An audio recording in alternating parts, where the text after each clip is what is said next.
เอกอัครราชทูตแห่งสาธารณรัฐประชาธิปไตยปาตสุลาวประจำบรูไนดารุสลามทานเหือนแก้วสังสมศักดิ์ได้ให้ทัศนะว่ากองประชุมเวียกงานสื่อมวลชนทั่วประเทศครั้งที่1ที่จะไขขึ้นในมมนี้ถือเป็นขีดหมายประวัติศาสตร์อันสำคัญยิ่งของแขนงการแถลงข่าวและสื่อมวลชนลาวในทัศนะของนักการทูตกองประชุมในครั้งนี้บ่เพียงแต่เป็นการกำหนดทิศทางในการพัฒนาสื่อในระยะต่อไปแต่ยังเป็นโอกาสในการยกระดับวิชาชีพดังกล่าวนี่ก็คือนักข่าวและสร้างความเชื่อมั่นให้แก่สื่อมวลชนของลาวในท่ามกลางยุคดิจิตอล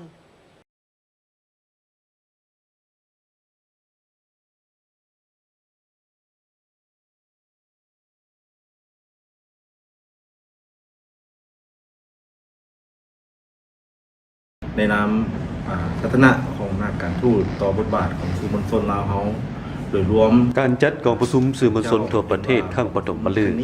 ที่จะจัดขึ้นในไวๆนี้ถือเป็นขีดหมายสำคัญของวงการสื่อมวลชนลาวในทัศนะของนักการทูตและผู้เฮ็ดเวียกในขอบอาเซียนท่านเฮือนแก้วสังสมศักดิ์เอกอัครราชทูตสาธารณรัฐประชาธิปไตยประชาชนลาวประจำบรูไนดารุสลามได้ให้ทัศนะว่ากองประชุมครั้งนี้มีความสำคัญใน3ด้านหลักๆคือการหันเปลี่ยนทางยุทธศาสตร์การเชื่อมโยงกับภาคพื้น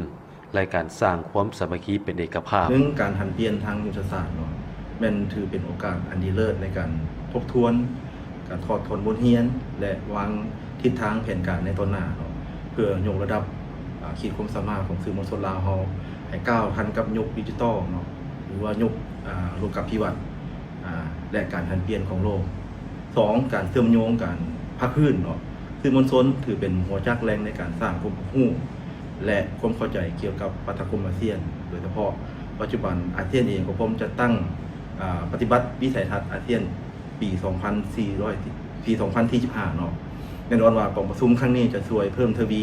การทัดแน่นให้เรียนงานสื่อมวลชนลาวเฮามีทิศทางที่ชัดเจนในการเป็นกระบอกเสียงที่สามารถแข่งขันและร่วมมือกับบรรดาประเทศสมาชิกอาเซียนได้อย่างมีประสิทธิภาพเมื่อถามว่าบทบาทของข่าวโดยเฉพาะแม่นภาคภาษาต่างประเทศบ่ว่าจะเป็นโทรภาพหนังสือพิมพ์และวิทยุท่านคิดว่ามีการประกอบส่วนขึ้นแนวใด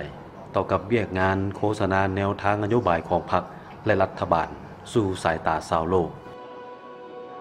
บางทีพวกเรารับทราบน้ำกันปัจจุบันพวกเราอยู่ในยุคสมัยดิจิตอลหรือว่ายุคโลกาภิวัตน์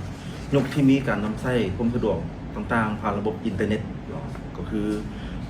สื่อสังคมออนไลน์ต่างๆเพื่อให้ผู้ชมใช้สามารถเข้าถึงข้อมูลขั้นพื้นฐานได้สะดวกหรือเผยแพร่ข้อมูลสู่ชาวโลกนั่น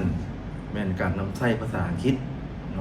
ซึ่งถือเป็นภาษาสากลในยุคโลกปัจจุบันการนำเสนอแนวทางนโยบายก็คือภาพพจน์หน้าตาทำอิฐของประเทศชาติเขาก็แม่นสื่อสารออกไปให้พระเจ้าครับฮู้เนื่องในโอกาสอันสง่าราศีและมีความหมายประวัติศาสตร์นี้ท่านทูตในน้ำต่างหน้าให้แก่สถานเอกอัครราชทูตพร้อมด้วยนักการทูตลาวที่ปฏิบัติหน้าที่อยู่ต่างประเทศก็คือบรูไนดารุสลาม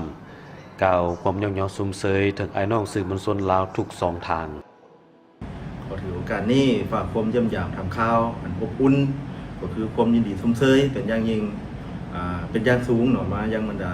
ท่านพนักงานบุคลากรก็คือไอ้น้องสื่อมวลชนลาวทั่วประเทศที่ได้ประกอบส่วนอันสำคัญในการปฏิบัติหน้าที่โดยเฉพาะความเสียสละความมนอดทนและความคิดสร้างสรรค์ของบรรดาท่านในการปฏิบัติหน้าที่ในระยะผ่านมาก็คือในตอนหน้าบรรดาท่านแม่นเป็นกระบอกเสียงอันแหลมคมของพรรคและรัฐที่ปฏิบัติหน้าที่เรียกงานอย่างบ่ฮู้อิดบ่ฮู้เมื่อยที่อยู่เบื้องหลังผลสำเร็จของเรียกงานอันสำคัญต่างๆท่านทูตยังได้แสดงความขอบใจอย่างลึกซึ้งต่อกับความเสียสละความมนอดทนและความคิดสร้างสรรค์ของสื่อมวลชนคือนักรบแนวรบด้านแนวคิดวัฒนธรรมและเป็นกระบอกเสียงอันแหลมคมของพรรคและรัฐที่เฮ็ดเวียกอย่างบ่ฮู้อิดฮู้เมื่อยอยู่เบื้องหลังเพื่อส่งต่อข้อมูลข่าวสารที่เป็นประโยชน์ให้แก่สังคม